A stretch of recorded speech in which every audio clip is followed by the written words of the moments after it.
Shalom Aleichem and welcome everyone as we are starting to learn Parashat Behar-Bechukotai. As we're getting ready this week for Shabbat, we're coming to the last parasha in Sefer Vayikra. Unfortunately, we've not been in shul for the whole Sefer Vayikra, and as we said last week, may this whole time period be a true kapara and a true korban that we bring to Hashem, and may Hashem see what we're doing and bring us back to our mikdash me'at, and to eventually, Be'ezrat Hashem bekarov, to the Beit HaMikdash. Let's start learning this week's parasha of Behar-Bechukotai. Parashat Behar-Bechukotai, the parasha begins off talking about the mitzvot of Shemitah and Yovel. Shemitah, we all know, is that for 6 years, a man can work the land. And on the 7th year, he has to let the land lay fallow, and not work on it. And you do this cycle for 7 years, 7 times.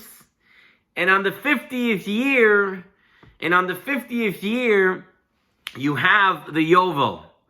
And in Yovel, if you sold a house in Eretz Yisrael, you never sell the house for eternity. It's sold till Yovel, and in Yovel the house returns. If there was a slave, an Eved Ivri, who didn't want to leave his master after the years that he was supposed to work there, and he decided he wanted to work longer, and you drilled a hole into his ear, and he was a servant, Lo'elam, it's only up till Yovel. In Yovel, everyone goes back home, all the property goes back, and Shemitah and Yovel. That's the way the parasha starts off with. So we have to think, what is the theme? What is the running theme between Shemitah and Yovel? So I heard pshat that Shemitah and Yovel teaches people that everything goes back. That, person can think that for 6 years I'm working on the land, and I'm making, it's my food, it's my work. And the 7th year, we don't do anything. And in the 7th year, we say, Hashem, it's not us. It's all you. You're the source of everything. Here, look, I'm not doing anything on the 7th year, and I'm still eating, and I'm still having enough. A person needs to remember that, yes, he has to work and he has to do, but in essence and in actuality, it all comes from Hashem. And in Yovel, we see it even more clear, that everything goes back. A person bought a house, it belongs to a different person, to a different shevet, it goes back. At the 58th year, everything goes back. Even a slave who thought he was going to work for his master forever goes back as well. There's a story that's told with Rav Chaim Volozhin. There was 2 people, and they had a dispute about a certain piece of land. They were partners. They owned property, they owned real estate. And eventually, they got into a fight, an argument. So they went to the courts. They went to the secular courts. And the judge heard both sides of the story. And he said, this is a very hard case to decide. And the judge said, listen, I don't know why you came to me, into a Gaisha court. You have a very big rabbi, Rav Chaim Volozhin. Go to him. He's a very smart man. Maybe he can tell you what to do in this case. So both men came, and both men argued in front of Rav Chaim Volozhin. One said like this, the other said like that. And Rav Chaim Volozhin said, listen, both of your cases are strong. The best idea here would be to make a compromise. Let's compromise. Let's work out a compromise solution that you both agree on, and let's do it. But oh no, these 2 people said, no way, we don't want to compromise. I'm right, and I'm standing on my principle, and I want the whole land.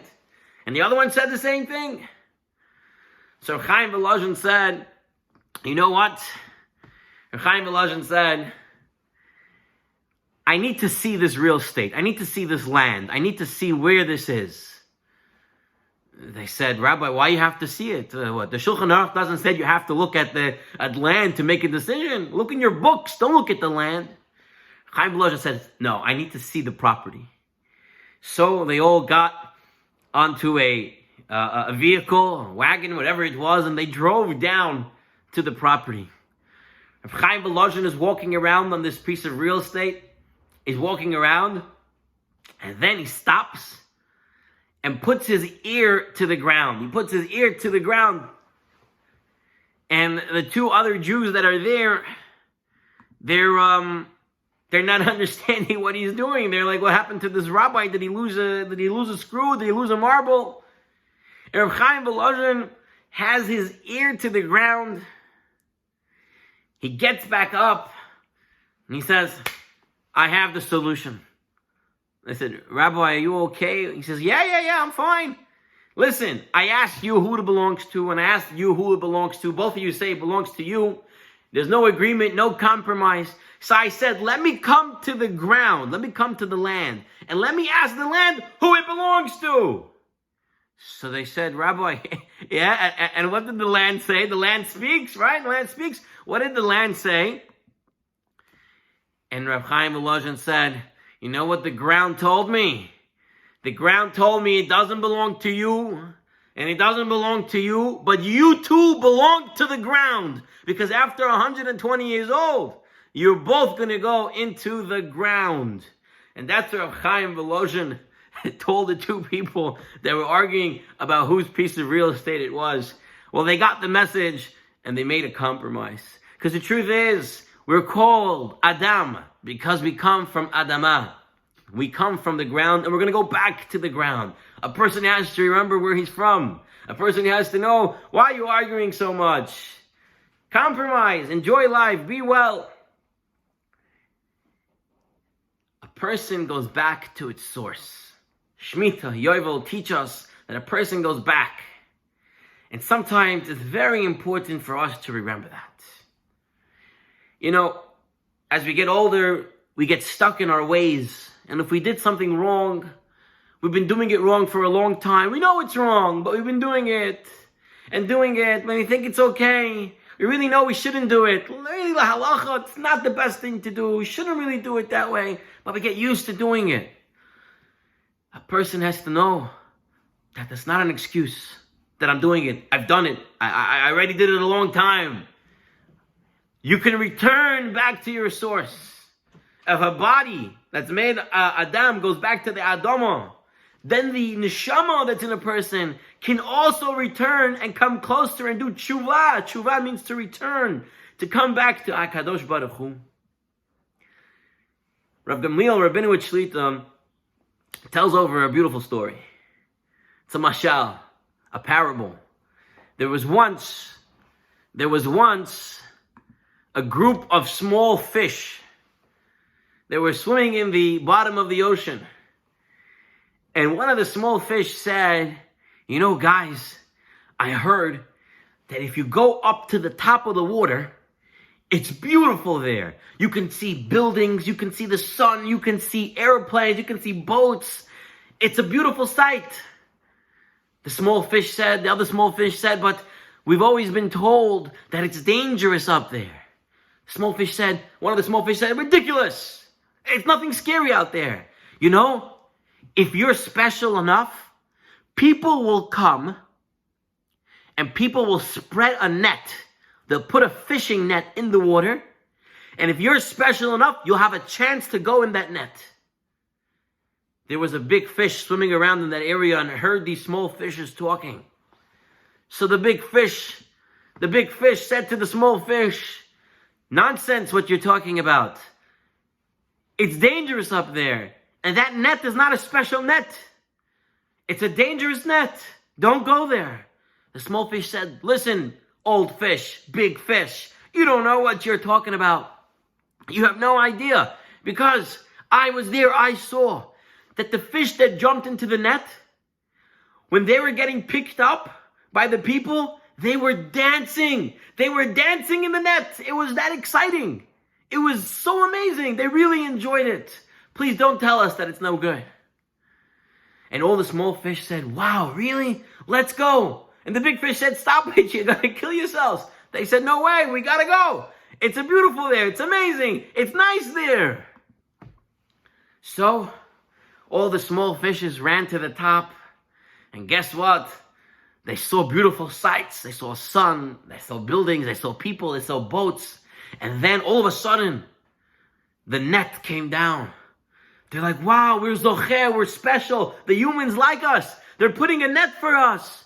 And they went and they jumped into the net. And the net started getting picked up.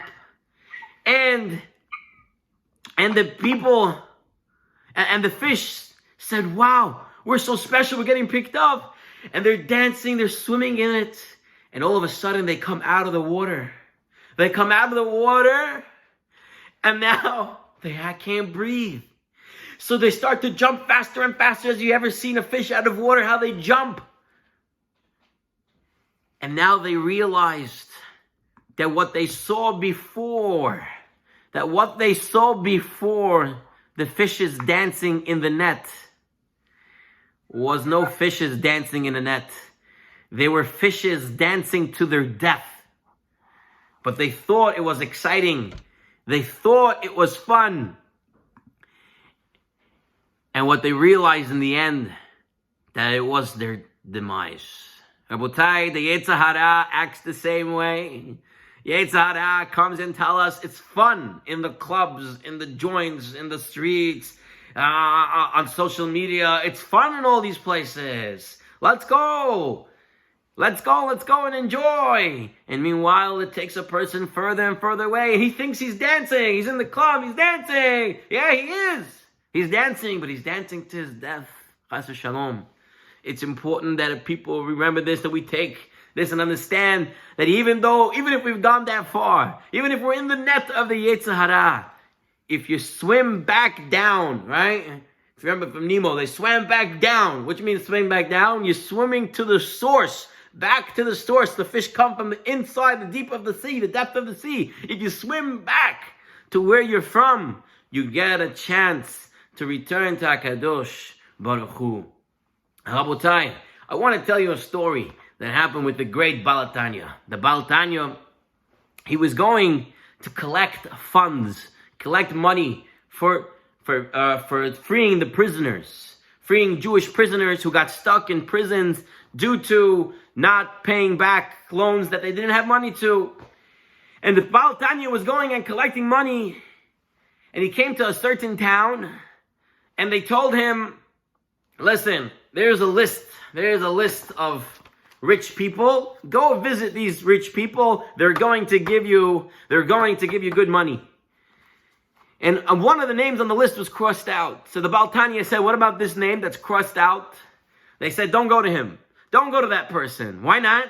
He only gives 1 copper coin. He's very rich. But he only gives 1 copper coin. Don't go to him.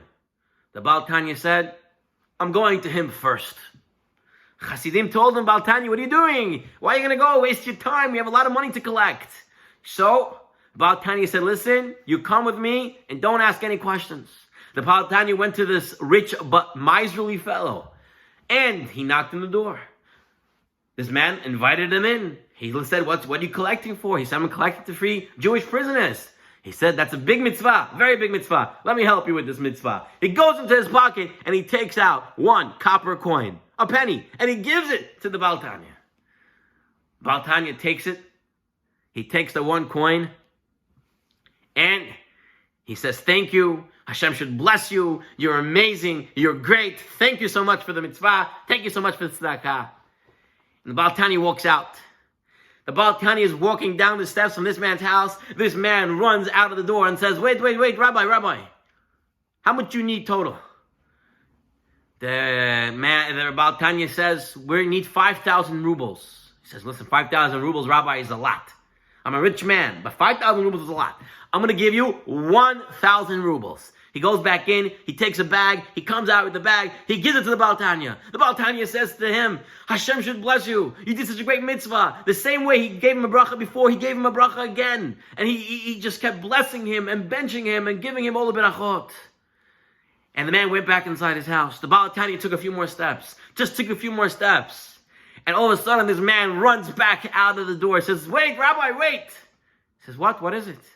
He says, here's the other 4,000 rubles. Take it. Take it. Free them. Baal Tanya says again in Beracha, Hashem should bless you. Hashem should watch over you. You should have everything good. And the Baal Tanya thanks him again, takes the 5,000 rubles. He's finished collecting. His Hasidim say, Rabbi, you're a Baal Mofes. You're a miracle maker. How did you do it? And the Baal Tanya said an amazing concept. He said, you know, there's no miracle here. This man, like every Jew, wants to do the mitzvah of tzedakah. But he has a Yetzer Hara. The Yetzer Hara doesn't let him. The Yetzer Hara doesn't let him give tzedakah. He's able to fight his Yetzer Hara only to give 1 copper coin. But nobody ever took the copper coin from him. So he was never able to do anything more. But I took the copper coin from him. And once I took the copper coin from him, he felt the simcha of the mitzvah. He was able to do more of the mitzvah. He was able to fight the Yetzer Hara more. He was able to come back to his neshama. He gave another 1,000 rubles. I gave him a beracha again. I said, thank you. He felt even better. He fought his Yetzer Hara even more. And he came back to his neshama that really wants to do the mitzvot. And he went ahead and he gave me the other 4,000 rubles that we needed. You see, Rabotai, a person can return back to their source. Sometimes they need our help. Sometimes they need us to help them do a mitzvah, to work with them in a mitzvah, to get them going. The engine dies in a car, you got to start it again. You need another car or a battery pack to give it a boost. We have that mitzvah as well, to give a boost to people who need the boost, so they can start their engines again, start the neshama, return to tshuva to HaKadosh Baruch Hu. And helping them in doing mitzvot, sharing with them stories, inviting them with Torah and mitzvot. This is what we need to do to bring them back, like Shemitah and Yovel returns everyone back to its source. We return them to their source as well. Rabotai, I want to move on from this to another very important lesson that can be learned from this week's parasha, and this comes from the Rosh Yeshiva of Torah V'Dad, Harav Pam. Harav Pam says, he brings out a very important concept. If you look in the Chumash, in chapter 25, in Pasuk Chaf and Chaf Aleph, it's talking about Shemitah, and it says, what happens, they're not going to plant in the 7th year. So the 6th year is the last year they plant. In the 7th year, you don't work the land. So the whole 7th year, you can't do anything. In the 8th year, you plant. You're only going to get food in the 9th year. That means for 3 years, 7, 8, and until the 9th, you're not getting anything. So you need for the 6th, you need for the 7th, and you need for the 8th. So the pasuk says, "V'chi tomru ma nochal b'shana hashivinit, hein lo nizah v'lo ne'esav v'tivuatenu." If you're going to ask, what am I going to eat? I didn't plant. So you just can keep yourselves on mute. If you're going to ask, what am I going to eat? I didn't plant in the 7th. What does the pasuk say? V'tziviti et berchati lachem b'shana hashishit. I'm going to bless the 6th year crop. V'asat et hatevuat l'shlosh hashanim. And it's going to be for you for 3 years. So the pasuk says, if you're worried about what you're going to eat, I'm going to bless your 6th year crop to last for 3 years. Rav Pam asks a big question. Only if I ask, then Hashem is going to give me for 3 years? What about if I don't ask? Let's say I have emunah in Hashem. Hashem said that I should not work my land in the 7th year. So if I don't ask, what am I going to eat? He's not going to give me a beracha for 3 years. Only if I don't know what to do and I say, what am I going to eat? Then Hashem's going to say, okay, I'll give you a beracha for 3 years. How does that make any sense? So Rav Pam explains. There are 2 berachot. There are 2 types of berachot. You see, if a person doesn't say anything, if a person keeps Shemitah, and a person says, I believe in Hashem, Hashem gives him a regular 6th year crop, a regular amount. But he makes a hidden miracle. That little bit that you have lasts more, lasts longer. You eat a little bit, you feel more full. But if a person doesn't have such emunah, and he asks, you're doing the mitzvah.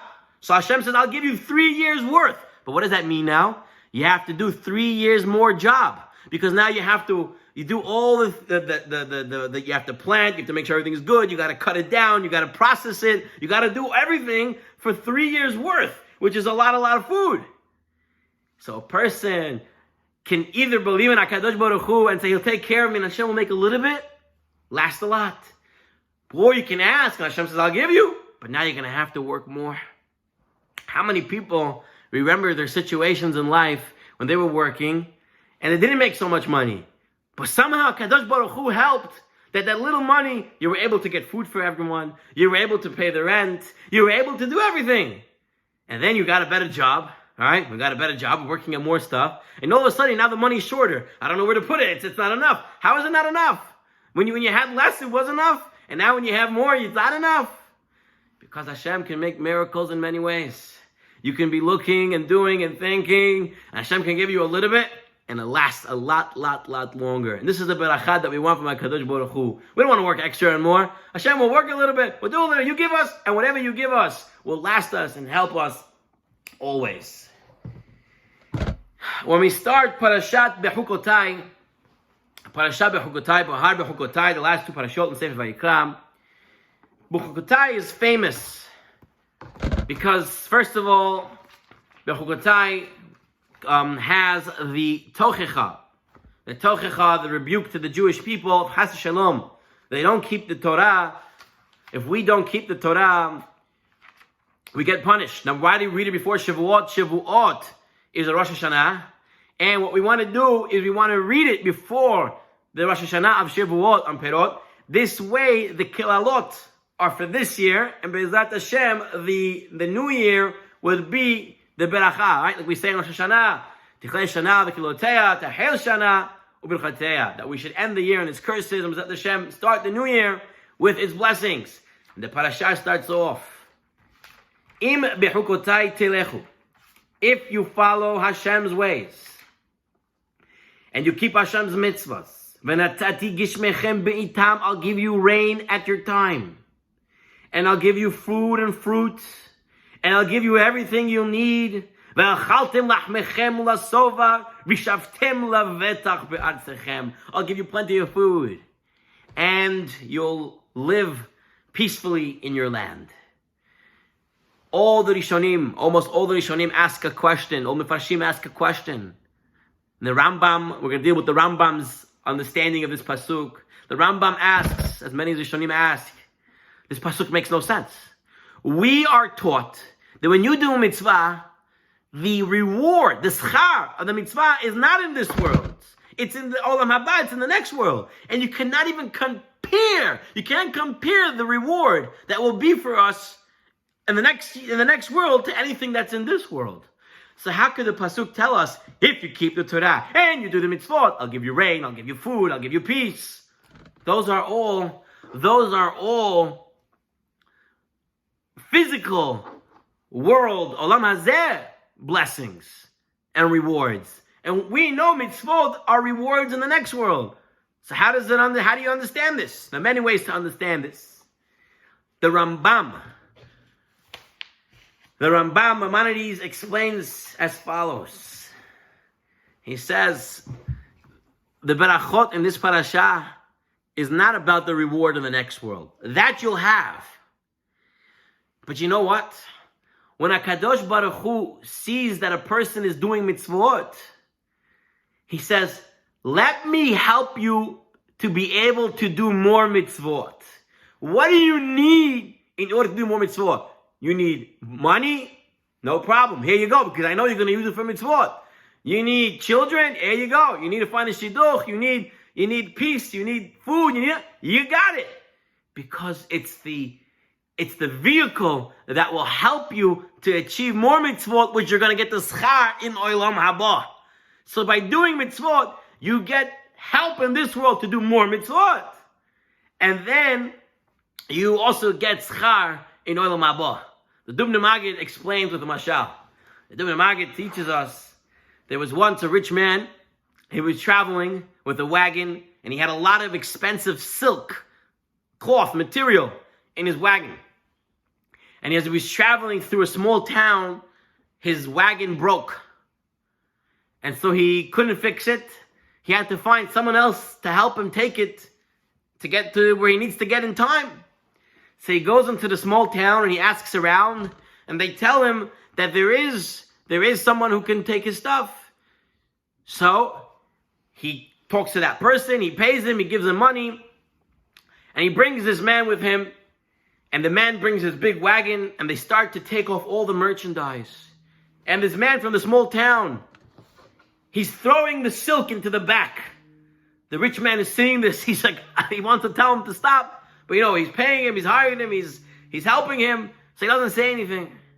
They finish piling up all the silk in the back of the wagon, and the farmer, this village man, says, "Hold on a second, I just got to get something else." He runs into his house and he brings out a bucket of milk, some herring, a couple of cheese crackers, very stinky food, and very food that can make stuff dirty. And he takes it and he throws it on top of the silk. The rich man sees it, he says, "Listen, hey, I didn't say anything before, but you can't do this. It's expensive silk." He says, "What do you want from me? I'm not rich like you. You're going to be traveling now. You're going to go into hotels and restaurants to eat. What am I going to eat? I have to bring my own food, so I'm bringing my own food." The rich man says, "You fool. If you're traveling with me, you're working with me, of course I'm going to take care of you. How else are we going to get to where we need to get? We have to do it together." So the man says, "I'm sorry, I didn't know." The Dubno Maggid says the same thing here. We have the neshama. It's the silk. It's the silk. It's the expensive stuff. And it comes into our neshama. And instead of letting the neshama be our wagon, we take it and the neshama, we throw it into the body, into the wagon, to the physical wagon. And not only that, we say, our physical stuff are more important. What we're going to eat, our butter, our cheese, our job, everything's important. And we pile it on top of the silk. Chas v'shalom. And what happens then? All our neshama becomes dirty. But if we realize that if we take care of the neshama, neshama is from Hashem. If we take care of the neshama will take care of us. Hashem will take care of us. Who is leading who? And what's more important? Of course, doesn't mean a person is going to be rich. As it says in Birkat HaMazon, right? Did you ever see a tzaddik that didn't have what to eat? HaKadosh Baruch Hu will always make sure everyone who believes in Hashem, trusts in Hashem, follows the Torah and Mitzvot, will always have enough for his needs. I want to end off with one last story on this week's parasha. We just read the pasuk where it says, "You'll eat your bread in peace." That's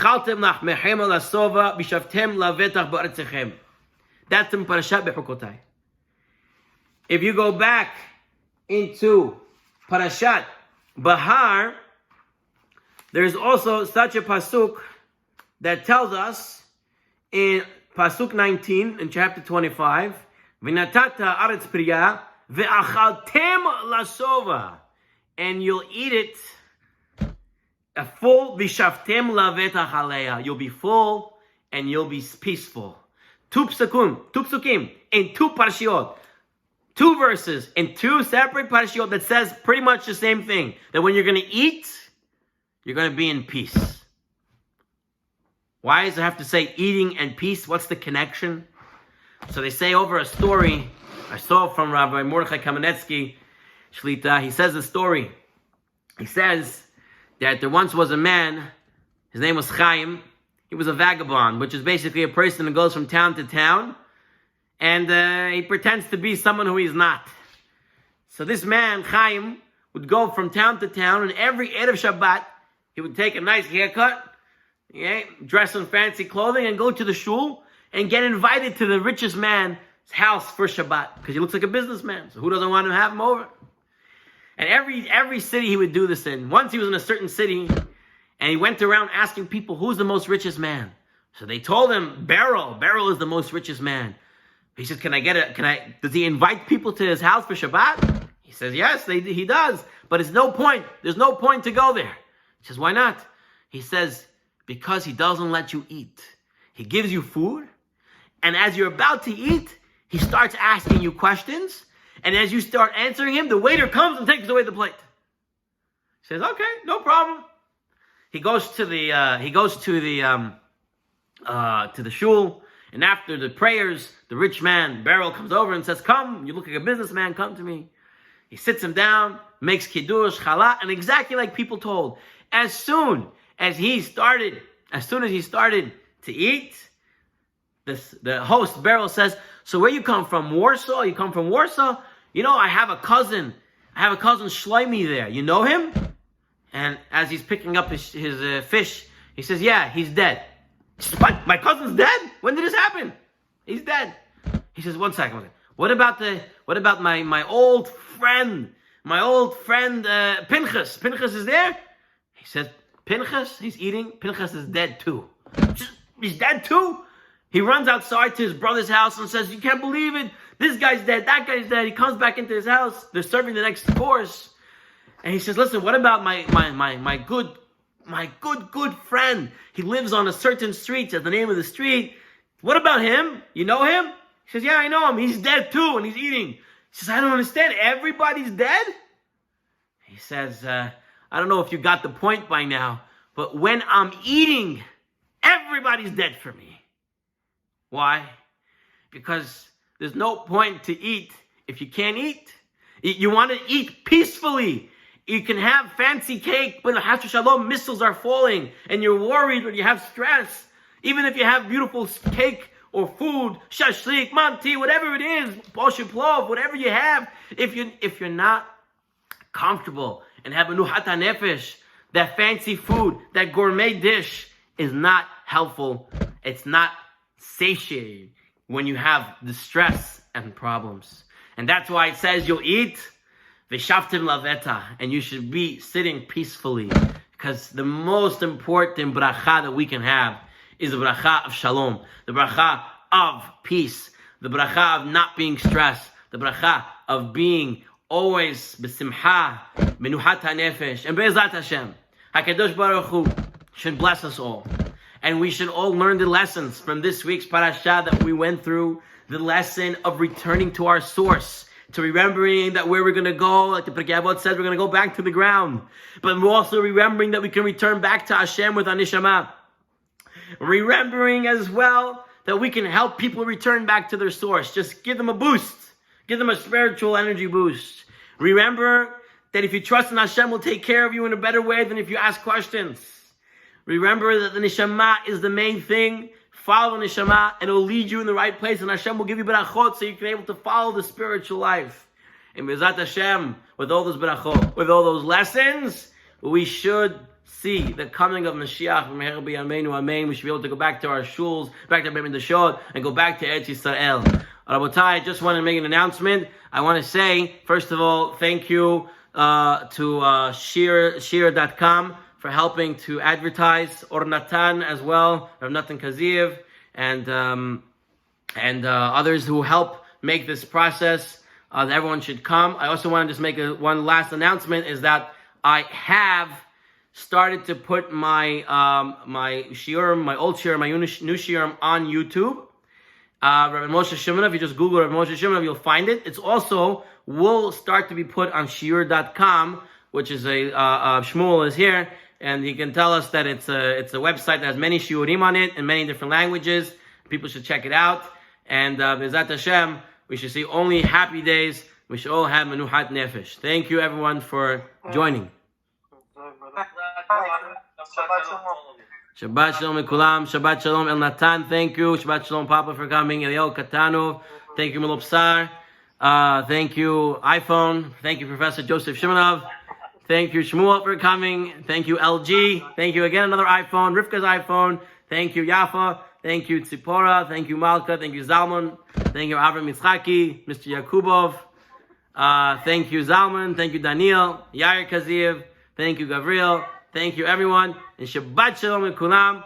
And we'll see you again next week, Thursday, Be'ezrat Hashem. Shabbat Shalom, Amak, thank you. Thank you so much. תודה רבה לכולם.